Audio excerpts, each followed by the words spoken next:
사랑하는 형제자매 여러분, 오늘 이 시간 하나님의 평강이 여러분의 삶에 가득하기를 기도합니다. 잠시 세상의 소음에서 벗어나 우리를 향한 그분의 세미한 음성에 귀 기울이는 시간이 되기를 소망합니다. 만약 오늘 이 말씀이 당신의 마음에 울림을 준다면 좋아요와 구독을 통해 이 은혜의 메시지를 더 많은 이들과 함께 나누어 주십시오. 당신의 작은 손길이 누군가에게는 새로운 희망의 시작이 될 수 있습니다. 주님의 이름으로 여러분 모두를 축복합니다. 오늘 저는 하나님의 임재가 우리 가운데 가장 연약한 곳으로 가장 깊은 상처 속으로 들어오시는 것을 느낍니다. 우리 삶의 무너진 구석으로 찾아오셔서 이렇게 말씀하십니다. 너는 내가 아주 값비싸게 만든 명품 악기란다. 하지만 너무나 오랫동안 원수의 손에 연주되어 왔구나. 오늘 우리는 원수 마귀에게 빼앗겼던 처음부터 그의 것이 아니었던 것들을 되찾기 위해 이 자리에 모였습니다. 그렇습니다. 우리는 되찾아야 합니다. 무엇을 되찾아야 할까요? 바로 하나님께서 우리 각자에게 주신 고귀한 악기들입니다. 그 악기는 단순히 손에 잡히는 물건이 아닙니다. 바로 하나님께서 거룩하게 구별하신 우리의 마음입니다. 전능하신 하나님께서 선물로 주신 우리의 상상력입니다. 생각해 보십시오. 수백만 원짜리 기타보다 훨씬 더 가치 있고 세상 그 무엇과도 바꿀 수 없는 우리의 마음과 영혼, 그리고 우리의 의지와 감정. 이 모든 것이 하나님께서 주신 놀라운 선물, 즉 우리의 악기입니다. 그런데 어찌하여 이토록 소중한 악기를 아무런 저항 없이 원수에게 내어주고 있습니까? 우리의 생각과 감정을 무가치한 것들에 세상의 쾌락과 헛된 욕망에 미디안과 같은 대적의 손에 넘겨주고 있지는 않습니까? 최근 주님께서 제게 말씀하셨습니다. 내가 너의 상상력을 되찾아 줄 것이다. 상상력이라는 악기는 내가 믿음이라는 위대한 목적을 위해 너에게 준 것이거늘 너는 그것을 너무나 자주 두려움이라는 길로 들어서는데 사용하고 있구나. 그렇습니다. 원수는 우리의 상상력이라는 악기를 훔쳐갔습니다. 그래서 우리는 아직 일어나지도 않은 일들을 상상하며 걱정하고 두려워합니다. 하지만 기억하십시오. 걱정하는 데 뛰어난 재능을 가진 사람은 그 악기를 올바른 손, 즉 하나님의 손에 되돌려드리기만 한다면 기도하는 데에도 이대한 능력을 발휘할 수 있습니다. 당신의 그 염려하는 힘을 기도의 에너지로 바꿀 수 있다면 상상할 수 없는 기적이 일어날 것입니다. 만약 우리가 정욕의 구렁텅이에 머물며 이건 어쩔 수 없는 나의 본능이야 라고 변명한다면 우리는 우리의 마음과 심장을 우리에게 좋은 의도를 전혀 가지고 있지 않은 원수에게 맡기는 것과 같습니다. 하지만 그 욕망이라는 악기를 되찾아 하나님의 손에 드릴 때 그것은 주님과의 진정한 친밀함으로 변화될 수 있습니다.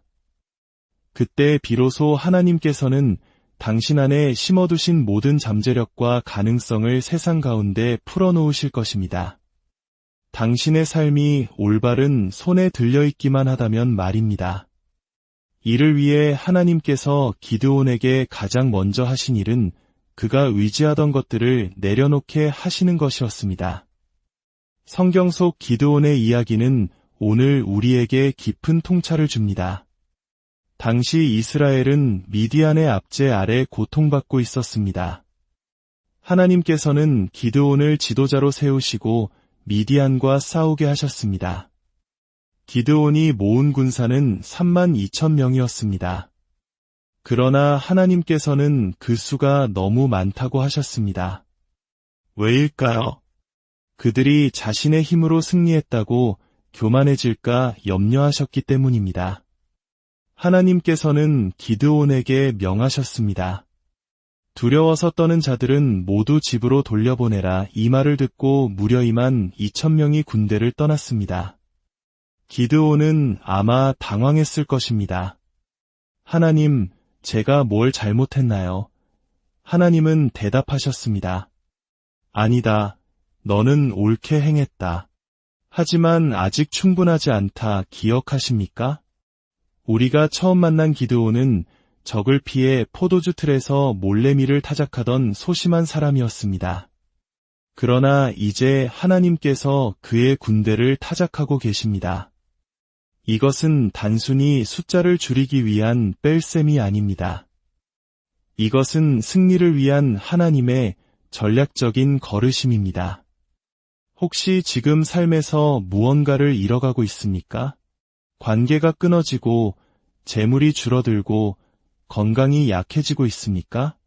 그 모든 것을 원수 마귀의 탓으로만 돌리지 마십시오. 어쩌면 그것은 사탄의 공격이 아니라 하나님께서 당신의 삶에 더 큰 것을 담아주시기 위해 공간을 마련하고 계신 것일지도 모릅니다. 하나님께서 당신이 그분만을 온전히 의지하도록 당신이 붙들고 있던 다른 것들을 솎아내고 계신 것일 수 있습니다. 하나님께서는 남은 10,000명의 군사를 다시 시험하셨습니다. 물가로 데려가 물을 마시게 하셨죠. 무릎을 꿇고 얼굴을 물에 받고 마신 사람들은 모두 돌려보내고 개처럼 손으로 물을 떠서 핥아 마신 300명만을 남기셨습니다. 경계를 늦추지 않은 용사들이었습니다. 하나님은 말씀하셨습니다. 나는 이 300명으로 너희를 구원하며 미디안을 내 손에 넘겨주리니 남은 백성은 다 각각 자기들의 처소로 돌아갈 것이니라. 당신의 생각으로는 32,000명이 더 안전해 보일지 모릅니다. 하지만 하나님의 계산은 다릅니다. 이제 당신은 당신의 손에 남은 것을 그분께 온전히 맡겨드려야 합니다. 그리고 고백해야 합니다. 하나님, 이제 모든 것을 내려놓겠습니다.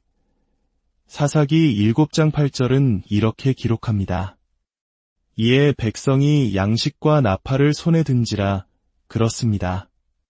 그 300명의 용사 손에는 나팔이라는 악기가 들려 있었습니다. 나팔은 전기 기타와는 다릅니다. 스스로 소리를 낼 수 없지요. 나팔이 아름다운 소리를 내기 위해서는 2가지가 필요합니다. 첫째는 악기를 제대로 다룰 줄 아는 연주자의 손길이고, 둘째는 그 안에 생명을 불어넣는 숨결입니다. 어쩌면 우리 중 많은 이들이 기드온처럼 오랫동안 잘못된 손에 붙들려 있었을지 모릅니다. 중독이라는 원수의 손에, 낮은 자존감이라는 감옥에, 스스로를 향한 비난과 정죄의 목소리에 갇혀 살아왔을지 모릅니다. 자기 자신에게 하는 말처럼 다른 사람에게 말했다면 아마 당장 관계가 끊어졌을 만큼 우리는 스스로를 학대하는데 자신의 언어라는 악기를 사용해왔습니다. 그러나 오늘 저는 전능하신 하나님의 메시지를 들고 왔습니다. 당신은 하나님께서 너무나 비싼 값을 치르고 사신 아주 고귀하고 정교한 악기입니다. 그분은 당신이 죽음의 자리에 머물러 있도록 내버려 두지 않으실 것입니다. 죽음에서 생명으로 옮겨지기 위해 무엇이 필요할까요? 바로 숨결입니다. 하나님께서 한 사람을 일으켜 위대한 목적을 위해 사용하고자 하실 때 그분은 무엇을 하실까요? 바로 오늘 하나님께서 당신을 이곳으로 이끄신 이유입니다. 당신의 삶의 2번째 계절을 위해 그분께서 당신 안에 성령의 바람, 생명의 숨결을 불어넣기 위함입니다. 당신의 최고의 날은 아직 오지 않았습니다. 예언의 말씀을 받으십시오. 하나님의 숨결을 받으십시오. 나팔은 하루 종일 그 자리에 있어도 누군가 그 안에 숨을 불어넣지 않으면 아무 소리도 낼 수 없습니다. 왜 당신의 삶에 능력이 없었습니까? 왜 기쁨과 평안이 없었습니까? 당신이 그분으로 하여금 당신 안에 숨 쉬시도록 허락하지 않았기 때문입니다. 그러나 그분이 숨을 불어넣으시면 에스겔 골짜기의 마른 뼈들에게 물어보십시오. 하나님의 숨결이 임할 때 어떤 일이 일어나는지를 하나님께서 외치십니다. 살아나라, 살아나라, 살아나라. 부활절은 끝나지 않았습니다. 주님은 여전히 살아계십니다. 그러므로 우리도 살아있고 당신도 살아있습니다. 당신은 값비싼 악기입니다.